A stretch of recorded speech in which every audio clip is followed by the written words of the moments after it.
Bismillahirrahmanirrahim. Alhamdulillah wassalatu wassalamu ala Rasulillah. Asyhadu an la ilaha illallah wahdahu la syarikalah wa asyhadu anna Muhammadan abduhu wa rasuluh sallallahu alaihi wa ala alihi wa sahbihi wa sallama tasliman katsira. Amma ba'd.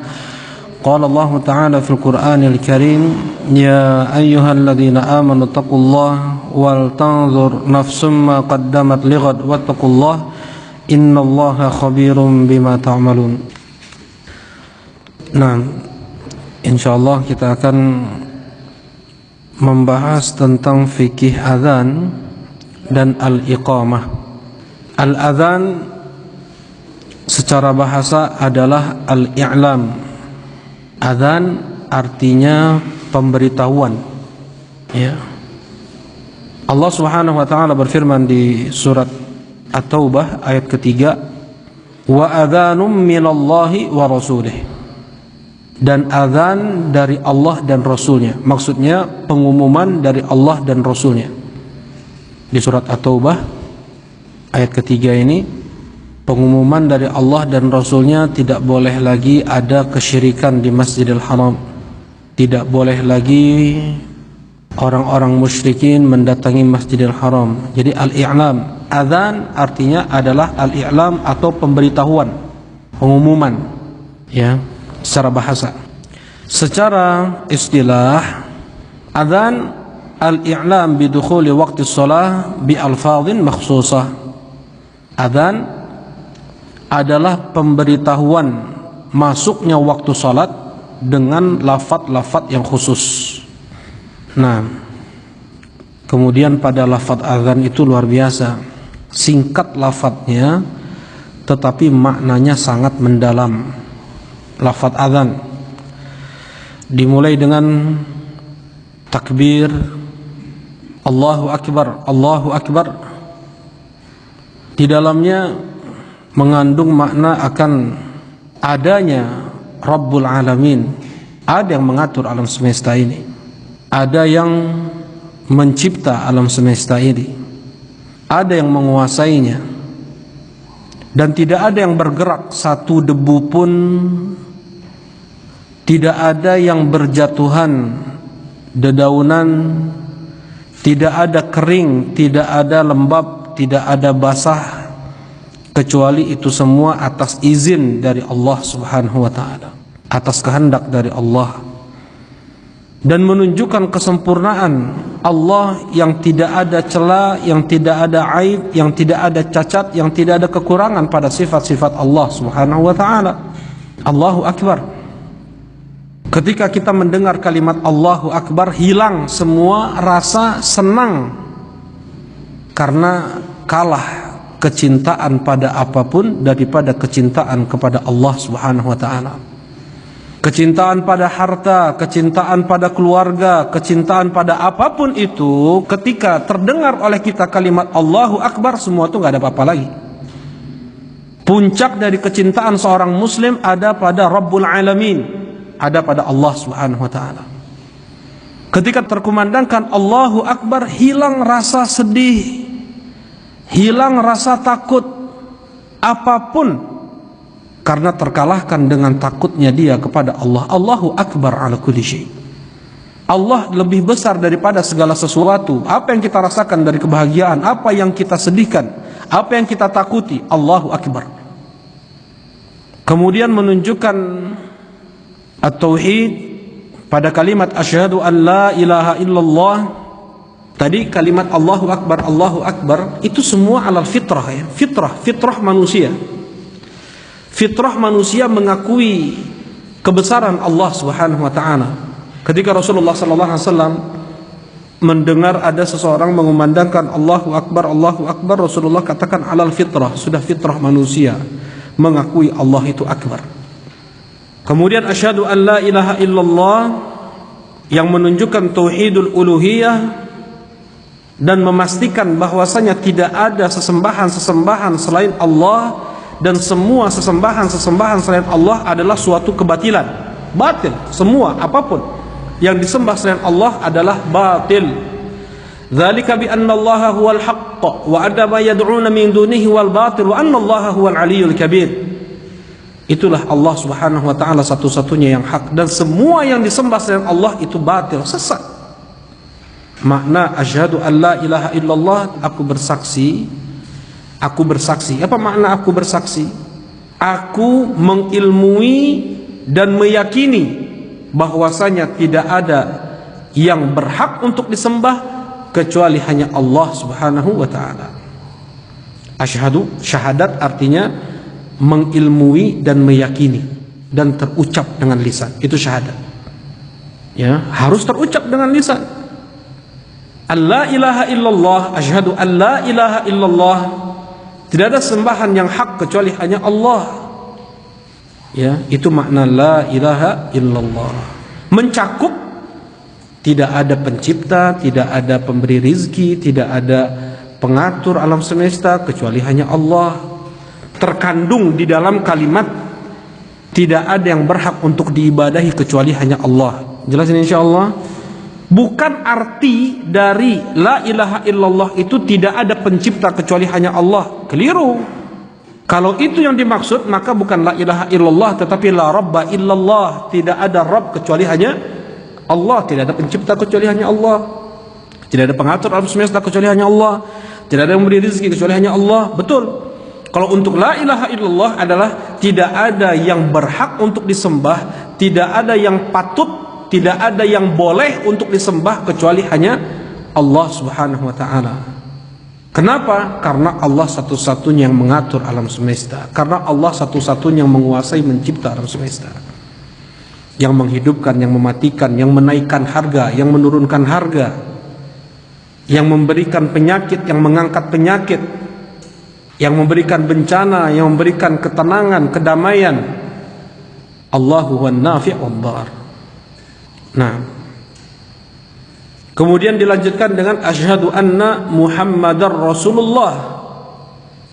Aku bersaksi bahwasanya Muhammad Rasulullah sallallahu alaihi wasallam, Muhammad ibn Abdullah ibn Abdul Muttalib ibn Hashim bin Abdul Manaf adalah Rasulullah, utusan Allah. Utusan Allah diwahyukan oleh Allah kepada Rasulullah sallallahu alaihi wasallam, syariatnya, hukum-hukumnya. Wa ma yantiqu 'anil hawa in huwa illa wahyu yuha. Tidaklah yang diucapkan oleh Muhammad berdasarkan hawa nafsunya, tetapi wahyu yang diwahyukan. Ma 'alaika illal balagh. Tidak ada kewajiban atasmu ya Muhammad kecuali hanya menyampaikan. Itu makna Rasulullah, terbimbing Rasulullah. Rasulullah hanya menyampaikan titah dari Allah Subhanahu wa taala. Rasulullah SAW, beliau bukan yang membuat Islam. Yang membuat Islam dari A sampai Z-nya adalah Allah Subhanahu wa taala. Tugas Rasulullah SAW hanya menyampaikan, ma'alaika illal balagh. Rasulullah itulah perbedaan antara beliau dengan kita. Nah, beliau diberi wahyu, kita tidak. Selebihnya beliau adalah manusia biasa seperti halnya kita. Di akhir surat Al-Kahfi Allah Subhanahu wa taala berfirman, "Qul innama ana basyarun mithlukum yuha ilayya." Katakan kepada mereka ya Muhammad, sesungguhnya aku adalah manusia seperti kalian. Yuha ilayya, tapi bedanya Rasulullah diberi wahyu, kita tidak. Nah, kalau misalnya ada yang merasa atau dibisikkan dia diberi wahyu, pastikan itu datangnya dari setan. Karena an-nubuwah war risalah, kenabian dan kerasulan itu sudah terputus. Nabi Muhammad SAW adalah nabi terakhir Allah, rasul terakhir Allah. Tidak ada lagi nabi, tidak ada lagi rasul setelah Nabi Muhammad SAW.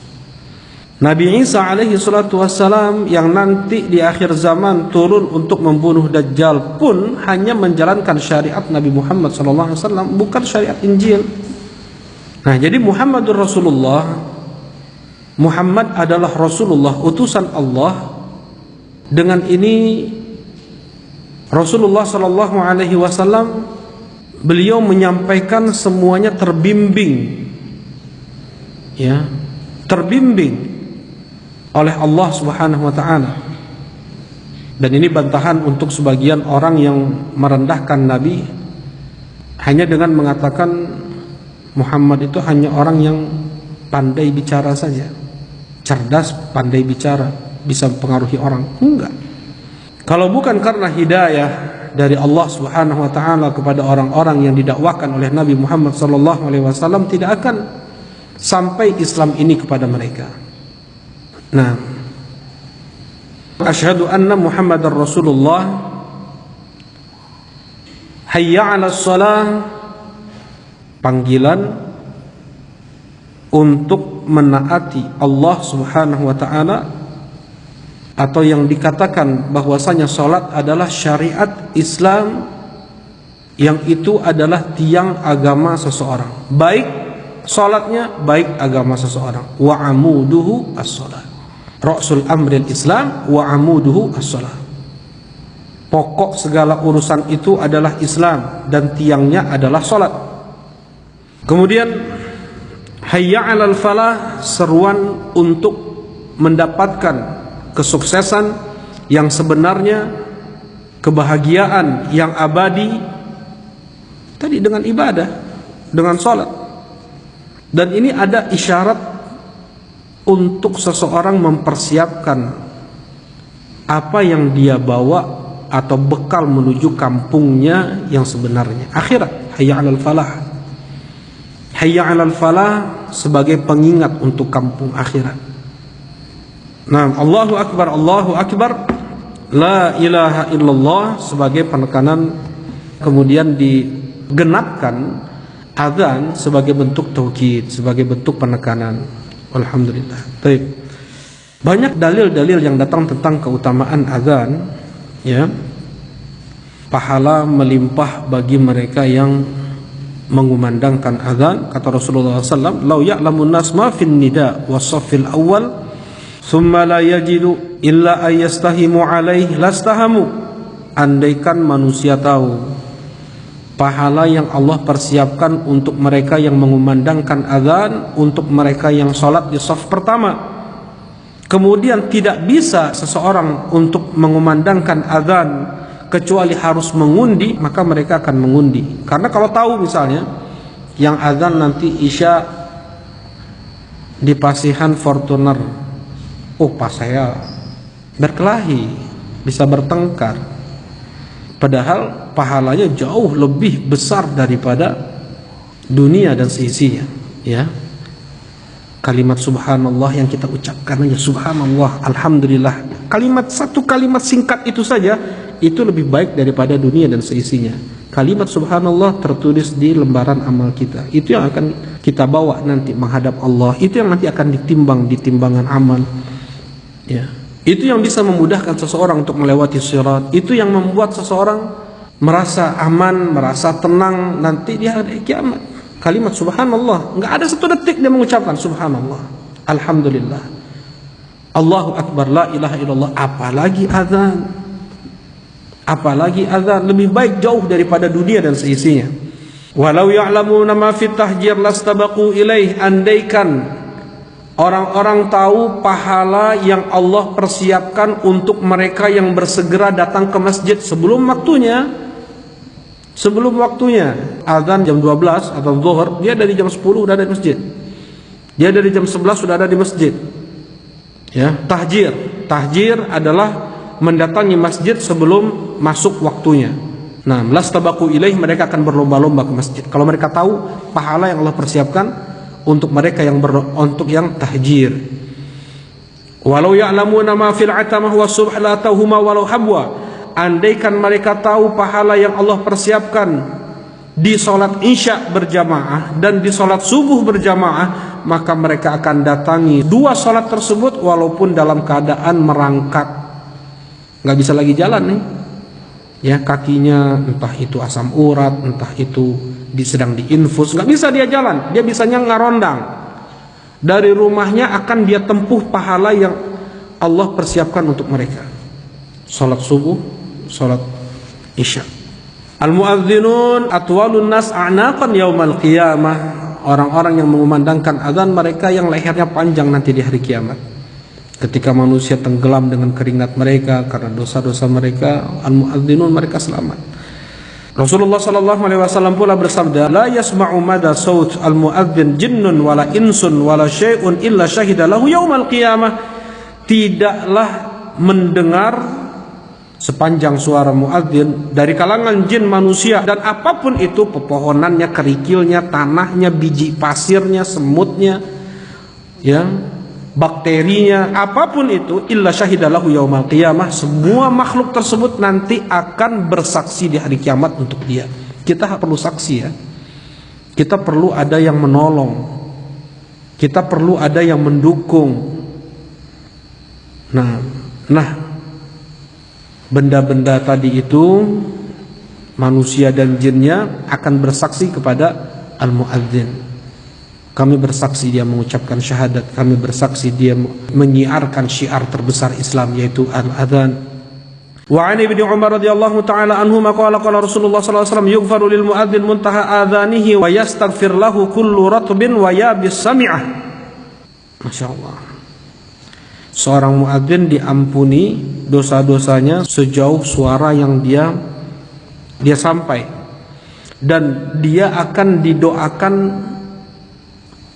agar diampuni oleh Allah oleh setiap yang kering dan basah yang mendengar kalimat azan tersebut. Maksudnya semua makhluk yang mendengar suara muadzin tersebut mendoakan, Allahumma gfir lahu, ya Allah ampunilah dia, ya Allah ampunilah dia. Subhanallah. Nah, ini keutamaan mengumandangkan azan. Dan sebab disyariatkannya azan, ya, waktu di Makkah belum ada azan. 3 tahun sebelum Rasulullah SAW hijrah ke Madinah mendapatkan syariat salat, yaitu ketika Rasulullah mi'raj ke Sidratil Muntaha. Di 5 salat dalam satu hari satu malam di Makkah tidak ada azan. Tidak ada azan di Makkah. Ketika Rasulullah SAW hijrah ke Madinah, ya, mereka berkumpul. Kalau sudah dekat waktu sholat mereka ngumpul gitu. Kemudian mereka sholat berjamaah, belum ada azan. Kemudian musyawarahlah suatu hari mereka, bagaimana cara mengumpulkan orang-orang untuk sholat berjamaah. Ada yang usul, ittakhidhu naqusan mithla naqusin nasara, pakai lonceng seperti loncengnya Kristen. Sebagian lagi mengatakan qarnan ka qarnil yahud, trompet seperti trompet Yahudi. Kemudian kata Umar, awala tab'atsuna rajulan yunadi bisalah.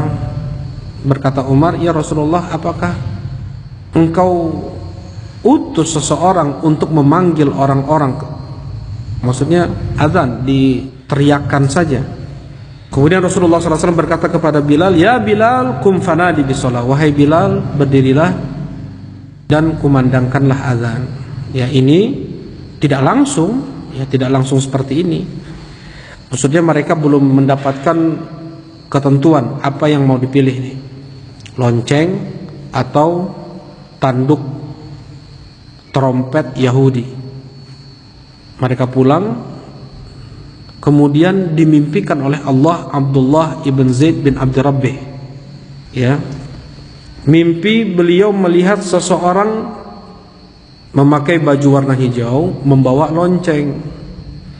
Kemudian Abdullah bin Zaid bin Abdi Rabbih ini menawar loncengnya, at-tabi' an-naqus, apakah engkau mau menjual lonceng tersebut? Ya, di dalam mimpinya. Kata orang yang berbaju hijau ini, apa yang mau kau perbuat dengan lonceng tersebut? Kata Abdullah ibn Zaid bin Abdi Rabbih, untuk memanggil orang salat. Kata orang ini, afala adulluka ala ma huwa khairu min dzalik, apakah mau kuberitahukan kepadamu yang lebih baik daripada lonceng ini? Iya, apa itu?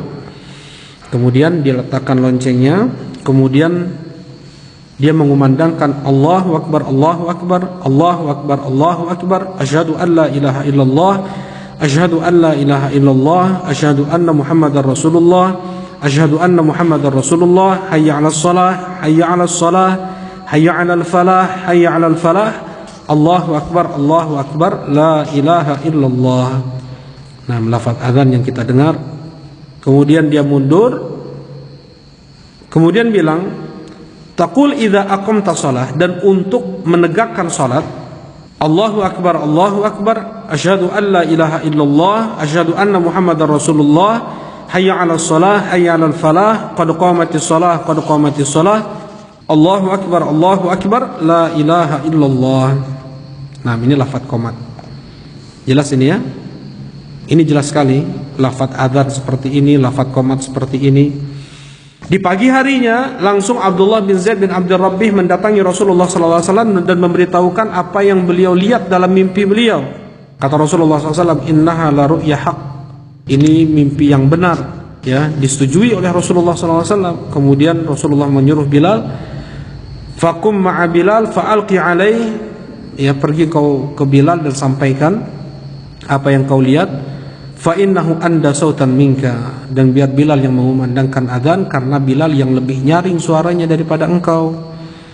Nah, fakumtu ma'a Bilal, kemudian aku pergi bersama Bilal, faja'altu ulqi alaihi wa yu'adzin bihi, kemudian aku sampaikan dan Bilal mengumandangkan adzannya.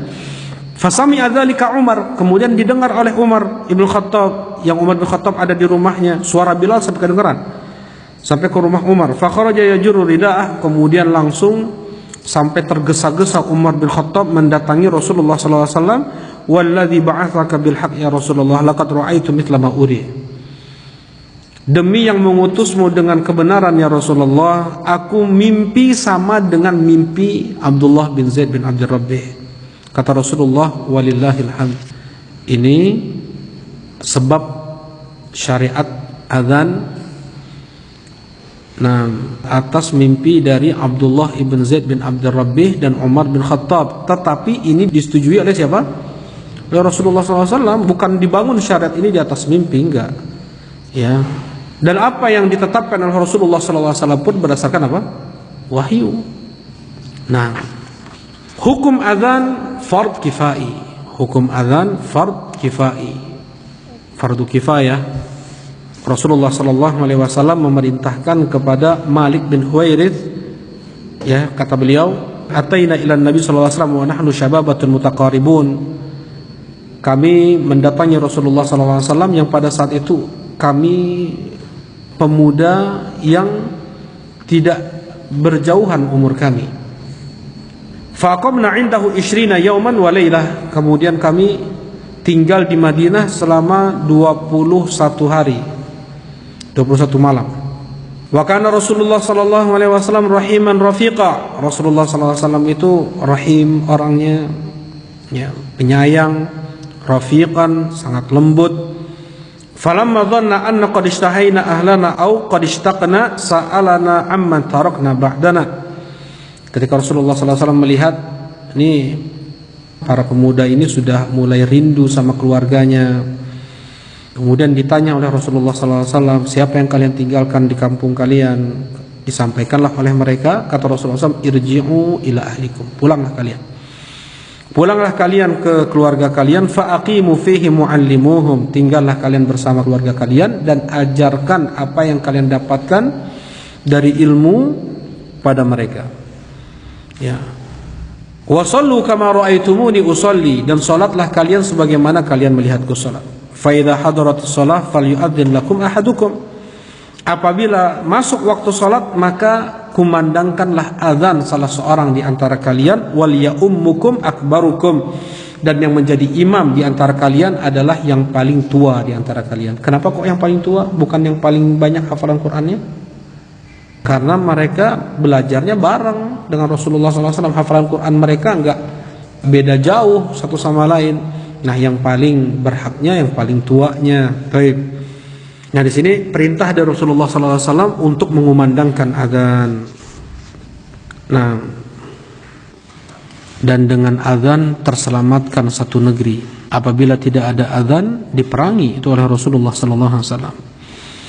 Azan dan qamat wajib, baik itu ketika al-hadar atau safar, ketika mukim atau safar. Nah, sifat atau lafaz-lafaz azan. Lafaz-lafaz azan ada dua. Ada yang 15 kalimat, ada yang 19 kalimat. Yang 15 kalimat tadi yang sudah disampaikan, hadis Abdullah bin Zaid bin Abdul Rabbih yang sering kita dengar al-muadzinun menyampaikannya. Kemudian ada azan Abi Mahdhurah, ya, azan Abi Mahdhurah. Rasulullah sallallahu alaihi wasallam mengajarkan azan kepada Abu Mahdhurah, muadzin Rasulullah sallallahu alaihi wasallam di Makkah. Kalau muadzin Rasulullah sallallahu alaihi wasallam di Madinah, ada Bilal, ada Ibn Ummi Maktum. Kalau di Makkah, Abu Mahdhurah namanya. Nah, diajarkan oleh Rasulullah sallallahu alaihi wasallam azan, ya. Baik. Bagaimana azan Abu Mahdhurah? Allahu Akbar, Allahu Akbar, Allahu Akbar, Allahu Akbar. Sama ya. Nah, baru dari sini beda ya. Asyhadu an la ilaha illallah, asyhadu an la ilaha illallah, asyhadu anna Muhammadar Rasulullah, asyhadu anna Muhammadar Rasulullah. Pelan suaranya. Ya, namanya itu tarji'. Kemudian dia keraskan lagi, asyhadu an la ilaha illallah, asyhadu an la ilaha illallah, sampai akhir sama. Ya, bedanya hanya menambahkan syahadat asyhadu an la ilaha illallah 2 kali, asyhadu anna Muhammadar Rasulullah 2 kali dengan suara yang lirih dia baca sendiri. Ya, tidak dia keraskan. Tidak dia keraskan. Mungkin terdengar kalau dengan mikrofon masih terdengar juga sedikit sayup-sayup seperti itu. Kemudian ya barulah dikeraskan asyhadu an la ilaha illallah seperti adzan biasa. Jadi berapa? 15 lafaz kalau yang biasa, tambah 4 berarti 19 kalimat ya. Nah, kemudian untuk qomat, nanti insyaallah kita bahas. Nanti ada qomat Abi Mahdhurah juga. Qomat yang Rasulullah SAW ajarkan kepada Abi Mahdhurah. Nah, kalau qomat yang sering dibaca oleh Al-Muqim adalah diambil dari hadis tadi Abdullah bin Zaid bin Abdul Rabbih, hadis Umar bin Khattab ya.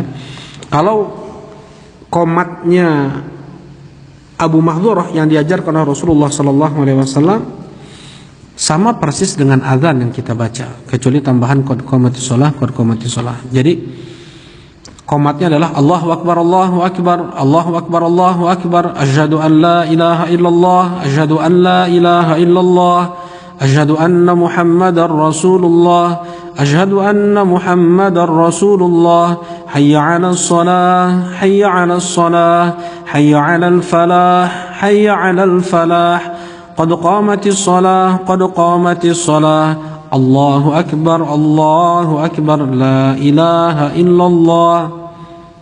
Jadi kayak lafaz azan, hanya tambahan apa? Qad qamatis shalah, qad qamatis shalah. Nah, ini pun boleh dipakai, tetapi kita lihat keadaan ya. Jangan di tempat yang tidak tahu sunnah ini dibaca, nanti akan terjadi fitnah. Baik. Untuk urutan kalimat azan wajib hukumnya ya, urutan kalimat azan nggak boleh dibalik-balik. Hayya 'alal falah, kemudian hayya 'alas shalah ya, asyhadu anna Muhammadar Rasulullah, kemudian asyhadu an la ilaha illallah, nggak boleh ya, harus berurutan. Ini hukumnya wajib. Kemudian ada taswib. Apa itu? Seruan as-salatu khairum minan naum ya, seruan as-salatu khairum minan naum, yaitu azan yang diajarkan oleh Rasulullah SAW kepada Abu Mahdhurah. Nah, as-salatu khairum minan naum, as-salatu khairum minan naum fil ula minas subh. Ucapkan as-salatu khairum minan naum, as-salatu khairum minan naum di azan pertama dari subuh. Di azan pertama dari subuh berarti di azan awal.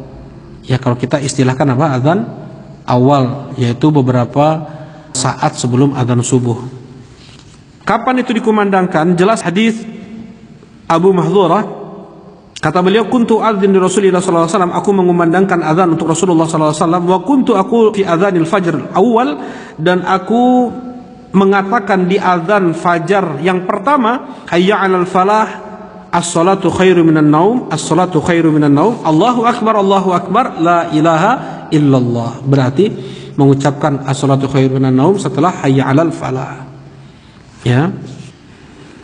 Nah, disyariatkan taswib, disyariatkan untuk mengucapkan as-salatu khairu minan naum di azan pertama liiqadzin naim, untuk membangunkan orang yang tidur agar sholat tahajud, agar sahur orang yang mau berpuasa. Sedangkan azan yang kedua yaitu azan subuh li'i'lam bidukhulil waqt, untuk memberitahukan masuknya waktu sholat. Wada'a ila sholat, dan panggilan untuk datang ke masjid agar sholat. Jelas ini ya? Baik. Memang ada khilaf, as-salatu khairun naum itu di mana? Apakah di adzan pertama atau di adzan kedua? Nah, yang rajih insyaallah di adzan pertama, dan kita tidak mengkritik bagi mereka yang maksudnya yang merajihkan pendapat dikumandangkan di adzan kedua. Silakan. Tetapi bagi kita yang paling benarnya adalah di adzan pertama. Nah, kemudian untuk qomat, Rasulullah sallallahu alaihi wasallam memerintahkan Bilal, umira Bilal ayyashfa'al adzan wa yutirul iqamah. Bilal diperintahkan oleh Rasulullah sallallahu alaihi wasallam untuk menggenapkan adzan, menggenapkan kalimat adzan, dan untuk mengganjilkan iqamah. Mengganjilkan iqamah. Bagaimana mengganjilkan iqamah? Apakah takbirnya cukup sekali saja, Allahu akbar, asyhadu an la ilaha illallah gitu? Atau Allahu akbar, asyhadu an la ilaha illallah? Kalau kita lihat hadis Abdullah bin Zaid bin Abdul Rabbih dan Umar bin Khattab, jelas bahwa takbirnya tetap berapa kali? 2 kali. Itu genap atau ganjil? Ganjil. Kenapa? Karena Allahu akbar 1 kalimat. Allahu akbar kalimat yang kedua. Asyhadu an la ilaha illallah 1. Asyhadu an la ilaha illallah. Nah, yang asyhadu an la ilaha illallah yang kedua dihilangkan. Kemudian Allahu akbar pun dihilangkan 1. Jadi apa? Tetap yang kita baca adalah Allahu akbar, ganjil. Ya, yang tetap genap hanya qad qamatis shalah. Selebihnya ganjil. Nah, atau dia mau qomat dengan hadis Abi Mahdzurah sama dengan azan yang dikumandangkan, cuman tambahan apa? Qad qamatis shalah. Boleh juga. Allahu alam. Kalau untuk takbir yang satunya Allahu akbar, asyhadu an la ilaha illallah, dalilnya perlu dilihat. Nah, sedangkan hadisnya jelas tentang lafaz iqamah dari Rasulullah sallallahu alaihi wasallam yang beliau setujui dari mimpi Abdullah bin Zaid bin Abdul Rabbih. Nah, kemudian apa yang diucapkan ketika kita mendengar muadzin mengumandangkan azan? Pertama, apa hukum menjawab azan? Ya, hukum menjawab azan adalah sunnah, tidak wajib. Memang lafadznya seakan-akan wajib. Kata Rasulullah SAW, "Idza sami'tumul muadzin faqulu mithla ma yaqul." Andaikan kalian mendengar muadzin mengumandangkan azan, maka ucapkanlah sama dengan seperti apa yang dikatakannya. Ya, perintah dari Rasulullah SAW dan hukum asal perintah adalah wajib. Tetapi di sana ada dalil lain.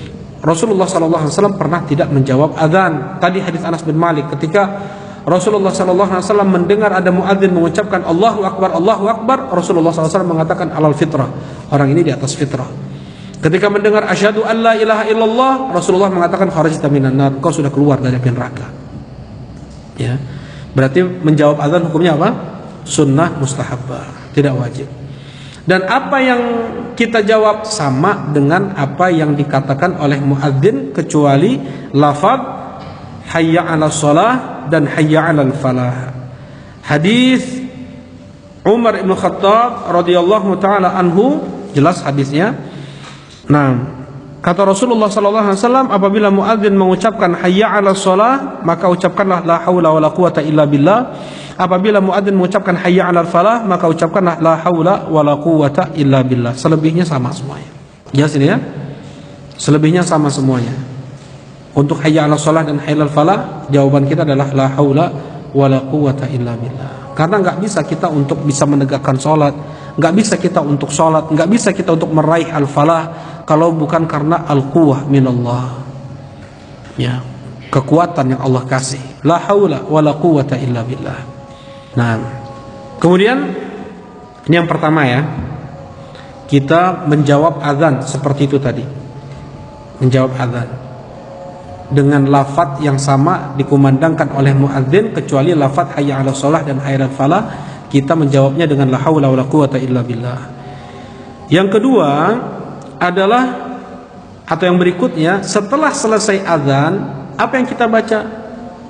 Yang kita baca adalah sholawat untuk Nabi Muhammad sallallahu alaihi wasallam. Kata Rasulullah sallallahu alaihi wasallam, "Idza sami'tumul muadzin faqulu mithla ma yaqul, tsumma shallu alayya." Apabila kalian mendengar muadzin mengumandangkan azannya, maka ucapkanlah sama dengan seperti yang diucapkan oleh muadzin, kemudian bersolawatlah kalian untukku. Fa innahu man shalla alayya salatan sallallahu alaihi ashran, karena siapa yang mendoakan solawat untukku satu kali, Allah akan bersolawat untuk dia 10 kali. Nah, kita mendoakan solawat untuk Nabi Muhammad sallallahu alaihi wasallam artinya kita memohon kepada Allah untuk mengagungkan, memuliakan, memuji Nabi sallallahu alaihi wasallam. Ya, sampai situ salawat. Baru setelah itu kita mendoakan agar Allah Subhanahu wa taala memberikan al-wasilah kepada Nabi Muhammad sallallahu alaihi wasallam. Kata Rasulullah sallallahu alaihi wasallam, "Tsumma salu liyal wasilah." Setelah kalian bersolawat, mintakanlah untukku al-wasilah. Berdoalah kalian memohon kepada Allah agar Allah menganugerahkan untukku al-wasilah.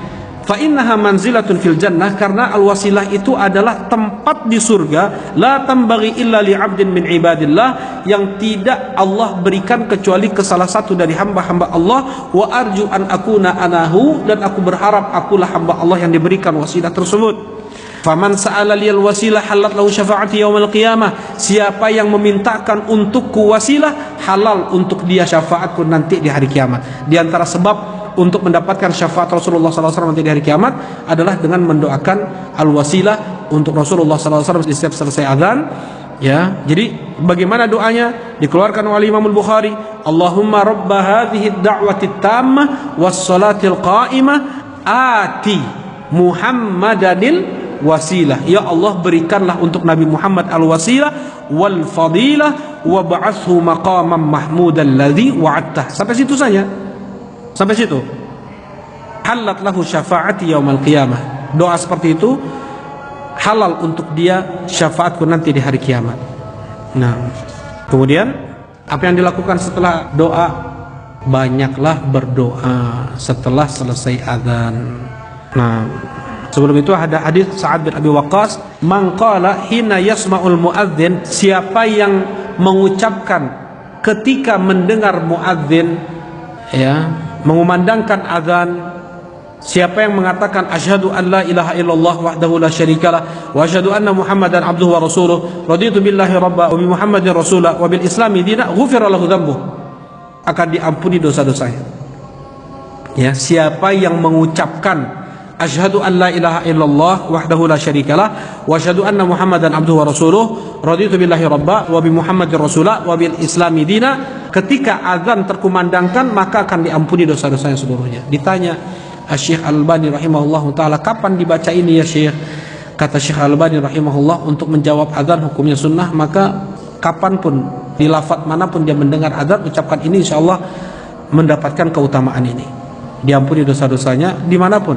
Kalau sebagian ulama yang anda dengar, anda lupa, entah itu Syekh Utsaimin atau yang lainnya, di setelah lafaz asyhadu anna Muhammadar Rasulullah, setelah lafaz asyhadu anna Muhammadar Rasulullah, kita baca asyhadu an la ilaha illallah wahdahu la syarikalah wa asyhadu anna Muhammadan abduhu wa rasuluh raditu billahi rabba wa bi Muhammadin rasulan wa bil islami dina, kan diampuni dosa-dosanya seluruhnya. Kemudian la yuraddu du'a bainal adzani wal iqamah, tidak akan ditolak doa apabila dia panjatkan antara azan dan iqamah. Doa antara azan dan qomat di antara waktu mustajab. Yang kita cukupkan, subhanakallahumma rabbana wa bihamdika asyhadu an la ilaha illa anta astaghfiruka wa atubu ilaik. Assalamualaikum warahmatullahi wabarakatuh.